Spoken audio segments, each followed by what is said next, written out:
Hola a todos, mi nombre es Gerardo Hernández Dueñas y voy a hablar hoy sobre modelación oceánica submesoescalar y difusividad horizontal. Este es un trabajo en colaboración con Pascal Elon y Jeffrey Early de Northwest Prices Associates y con Leslie Smith de la Universidad de Wisconsin-Madison. Bueno, voy a comenzar con la motivación de nuestro estudio. Básicamente queremos analizar flujos oceánicos y su efecto en la dispersión horizontal en escalas de 100 metros a 10 kilómetros, que se conocen como submesoescalas. Y bueno, los fluidos en este régimen están dominados por ondas inerciales y movimientos vorticales. Déjenme explicarles un poquito mostrando este video de ondas inerciales en la atmósfera, pero también pueden ocurrir en el océano. Son ondas que se van propagando con una frecuencia dada por una relación de dispersión que depende de las escalas espaciales y esa relación es muy específica. Entonces se van moviendo y se mueven por lo general pues mucho más rápido que los modos verticales. Los modos verticales son estructuras coherentes que se forman en el océano, en la atmósfera, en un fluido, y que por lo general se mueven lentamente, mucho más lento que las ondas inerciales y persisten en el tiempo. En el océano pueden persistir meses, ¿no? Y entonces estas dos componentes están en el régimen que queremos analizar. Eh, Ocurren en escalas espaciales similares, pero evolucionan en escalas temporales muy distintas. Y queremos ver cómo estas interacciones afectan la dispersión horizontal. Por cierto, los modos verticales ocurren cuando hay un balance cuasi-geostrófico. Esto es cuando el gradiente de presión está en balance con los términos de Coriolis que dictan la rotación del fluido. Bueno, la dispersión horizontal es de interés para los oceanógrafos y lo quieren analizar en distintas escalas espaciales. La manera de hacer esto es que ponen dos trazadores, digamos, a una cierta distancia inicial y quieren ver cómo esa distancia va evolucionando en el tiempo. Si estuvieran muy cerca de uno del otro, entonces estarían analizando dispersión en escalas pequeñitas, pero si por ejemplo los dos trazadores están en un vórtice más grande, inicialmente pueden estar separados por una distancia mayor y ver cómo ese vórtice evoluciona esa distancia inicial de las dos partículas que están en él. Una aplicación relevante en esta dirección es la dispersión de contaminantes en el océano. Sabemos, por ejemplo, que mientras que los vórtices son más eficientes que las ondas inerciales dispersando un trazador, el rol de las ondas inerciales es en parte todavía desconocido y es importante, no se puede simplemente ignorar, como vamos a ver más adelante. Los modos verticales en escalas pequeñas son susceptibles a inestabilidades y no persisten tanto como sus contrapartes en escalas más grandes. En particular, la presencia de ondas inerciales pueden alterar significativamente la dinámica de un flujo dominado por vorticidad.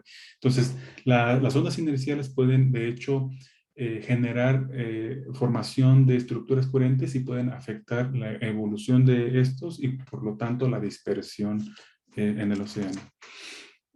Nuestros objetivos entonces son, por un lado, identificar el rol de las ondas inerciales en la evolución de estructuras coherentes en el océano. Se hace en flujos con niveles de energía de onda y también de la componente vertical comparables, como ocurre usualmente en el océano. Queremos utilizar herramientas matemáticas de aproximación para poder simular flujos con estratificación no uniforme. En particular, herramientas como la teoría Sturm-Liouville y las aproximaciones de WKB pueden ser muy útiles. Queremos utilizar distintos modelos matemáticos que permiten medir distintos efectos de las interacciones entre ondas para ver sus efectos. Para ello vamos a utilizar las ecuaciones 3D Boussinesq con rotación. Por aquí tenemos, por ejemplo, la ecuación de balance de momento, en donde esta U es el vector de velocidades, F es el parámetro de Coriolis que mide la rotación del fluido, Z es la dirección de la gravedad, el vector 001, P es la presión rescalada por la densidad, N es la frecuencia de Brun-Väisälä. También tenemos que el flujo es incompresible, por lo tanto la divergencia del campo de velocidad es cero. Teta aquí es una fluctuación de densidad rescalada y satisface esta ecuación. Para derivar las ecuaciones Boussinesq, una de las suposiciones importantes es que la densidad tiene un estado base y varía muy poco, tiene una fluctuación pequeña. Entonces la fluctuación ρ' es pequeña comparado con el estado base. El estado base, en este caso, lo estamos suponiendo en un principio como lineal con respecto a la profundidad. Eso implica que la estratificación es uniforme. Eh, con esos parámetros podemos calcular la frecuencia Bloom-Salah por esta ecuación y también, dadas escalas de velocidad y longitud, podemos calcular el número de Rossby-Fruit. Estos dos números son muy importantes porque nos ayudan a distinguir el tipo de flujo que tenemos. Por ejemplo, cuando son muy pequeños o en el límite, cuando se va a cero, las ecuaciones, el límite resultante son las ecuaciones cuasi geostróficas de las que vamos a hablar en un momento, que en su momento fueron muy exitosas. Antes de eso, permítanme decirles que aquí esas ecuaciones son no lineales por ese término de advección no lineal. Si los eliminamos, obtenemos entonces ecuaciones lineales y podemos buscar soluciones de onda plana. Si buscamos soluciones de onda plana, tenemos por un lado dos ondas con frecuencia distinta de cero dadas por esta relación de dispersión. Estas están asociadas con las ondas inerciales que les mostré en el video anterior. Los modos, también por cada vector de onda hay un modo vertical con frecuencia cero. En el límite es cero, por lo tanto no se mueve en el tiempo, pero en la realidad se mueve lentamente y están asociados con esos vórtices que les mostré en el segundo video. La idea que hemos tenido ya por varios años es tener en la que hemos trabajado, esta descomposición de la solución en su parte vertical y en su parte de onda inercial. Esta descomposición la sustituimos en la ecuación no lineal y obtenemos entonces una evolución para cada componente, la componente vertical y la onda inercial. Eh, y estas dos interactúan entre sí, una afecta a la otra por medio de estos productos, de estos términos no lineales. Entonces, en la expansión, si eliminamos ciertos elementos de ese producto, podemos permitir ciertas interacciones, no todas, pero ciertas interacciones entre las ondas. Y con eso construimos diferentes sistemas, diferentes modelos. No voy a profundizar en esta parte, pero sí les puedo decir, por ejemplo, que el modelo cuasi geostrófico, que por un lado se puede construir a partir del límite cuando Fruit y Rossby se van a cero, también se pueden llegar a ellos considerando interacciones no lineales entre modos verticales únicamente y filtrando las ondas inerciales. Y entonces se llegan a estas ecuaciones, una ecuación de evolución en donde Q es un invariante material, Q es la vorticidad potencial, es el laplaciano, bueno, con este factor aquí, de la presión. La presión es una línea de corriente y con esa línea de corriente se pueden calcular la velocidad y también la fluctuación de la densidad. La ecuación cosicostrófica fue pues, derivada hace ya varias décadas y fue muy exitosa en su momento porque era una única ecuación y con la medición de la presión se puede estimar lo demás. Aquí les muestro una simulación por un modelo de circulación general de MIT, en donde se ve a escalas planetarias las estructuras de los fluidos, y ahí las ecuaciones cuasigostróficas son bastante aceptables. Sin embargo, cuando nos vamos a una escala menor, ya no son tan precisas, ¿no? Ya fallan. Entonces ahí se requiere de la presencia de las ondas inerciales para tener una respuesta más cercana a la realidad. Es por ello que no queremos eliminar las ondas inerciales, sino ver cuál es el efecto que estas tienen en el fluido y por lo tanto en la dispersión horizontal. Siendo así, entonces tenemos una sección del océano, digamos, ¿no? El dominio, inicialmente en equilibrio y se inyectan perturbaciones. Eso ocurre en el océano, se forman regiones de fluido bien mezclado, que después por ajuste geostrófico se genera una expansión radial y luego un vórtice. Ese vórtice se disipa, digamos, por sí mismo, ¿no? Pero si hay otros vórtices que se generan, como ocurre en el océano, a diferentes tiempos y en diferentes puntos, si están suficientemente cerca, pueden interactuar entre sí y formar, transferir energía a escalas más grandes y formar un vórtice más grande, un fenómeno a una escala distinta. Se alcanza un equilibrio después de varias semanas y cuando tenemos ese equilibrio entonces podemos inyectar nuestros trazadores para ver cuál es el efecto dado por los diferentes modelos que permiten ciertas interacciones entre ondas. Aquí tenemos por ejemplo la ecuación Boussinesq en donde se ve un vórtice, varios vórtices formados, algunos ciclónicos, otros anticiclónicos, las ecuaciones cosicostróficas en donde las líneas de corriente son más suaves. Acá tenemos un modelo intermedio en donde de las dos, hay ciertas interacciones entre modos verticales y ondas inerciales.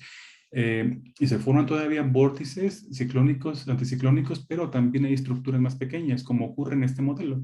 En este modelo se filtraron, al contrario de que acá se filtró las ondas inerciales y se llegó a modos verticales, acá es al contrario. Se filtran los modos verticales y se llega nada más a tener ondas inerciales y se ven estructuras pequeñas, ¿no? Y algo interesante es que cuando inyectamos los trazadores, fíjense lo que vemos. Para el modelo completo, en Business, pues hay trayectorias un poco irregulares, a diferencia del cuasi geostrófico, en donde las trayectorias son suaves. Se parece el bucinés con el intermedio más o menos, pero el modelo en donde solamente hay ondas inerciales, no se dispersaban las partículas. Por lo tanto, uno podría decir, bueno, en principio uno podría decir, vamos a eliminar las ondas inerciales porque no son efectivas, eficientes a la hora de dispersar los trazadores. Pero resulta que no, resulta que si las quitamos por completo, como podemos ver en esta gráfica de difusividad relativa, si aquí tenemos un modelo bucinés, si quitamos las ondas inerciales, se desploma la difusividad relativa. Si incluimos ciertas interacciones, se promueve mucho más. Entonces, como que las interacciones de las ondas inerciales de manera indirecta afecta la difusividad relativa. ¿Y cómo ocurre eso? Una manera de entenderlo es graficando la energía cinética como función las números de onda horizontal. Aquí la energía que proviene de las ondas inerciales se parecen todas entre sí, excepto en números de onda bajos que corresponden a escalas grandes. Por otro lado, los números la energía que proviene de los modos verticales se parecen todos a escalas grandes, pero en escalas pequeñas, números de onda grande, no. Aquí vemos el modelo cuasi geostrófico, perdón, el modelo bucinés, que si le quitamos las ondas inerciales se desploma la energía en escalas pequeñas, pero el otro modelo, el intermedio, crece, ¿no? Entonces, las interacciones de alguna manera permitieron acumulación de energía en escalas pequeñas, o sea, permiten transferencia de energía de las ondas inerciales a los modos verticales, pero se dirige a las escalas pequeñas y eso ayuda en la difusividad horizontal, ¿no? Entonces es más o menos el tipo de conclusión a la que podemos llegar. Por otro lado, la estratificación no es uniforme en el océano. Si la densidad en su estado base no es lineal con respecto a la profundidad, aquí tendríamos una frecuencia de Brumm-Väisälä dependiente de Z. Eso en principio, en lugar de tener soluciones de onda plana, tenemos que resolver un problema Sturm-Liouville y tenemos propiedad de ortogonalidad. Eso, como se espera, no tenemos problema. El problema es que tenemos que hacer algo equivalente a la transformada de Fourier rápida para que funcione todo con una resolución fuerte y pues estamos trabajando en ello. Aquí la frecuencia de Brumm-Väisälä como función de la profundidad la podemos ver aquí con algunas estructuras verticales de algunos modos. Queremos usar la teoría de Sturm-Liouville para estudiar inestabilidades con estratificación uniforme usando estos modos, usar coordenadas de aproximaciones de UKB para estudiar las estructuras verticales de las eigenfunciones y las correspondientes proyecciones. Bueno, con eso termino y estaré presente para aclarar algunas dudas o si tienen algunas preguntas. Gracias.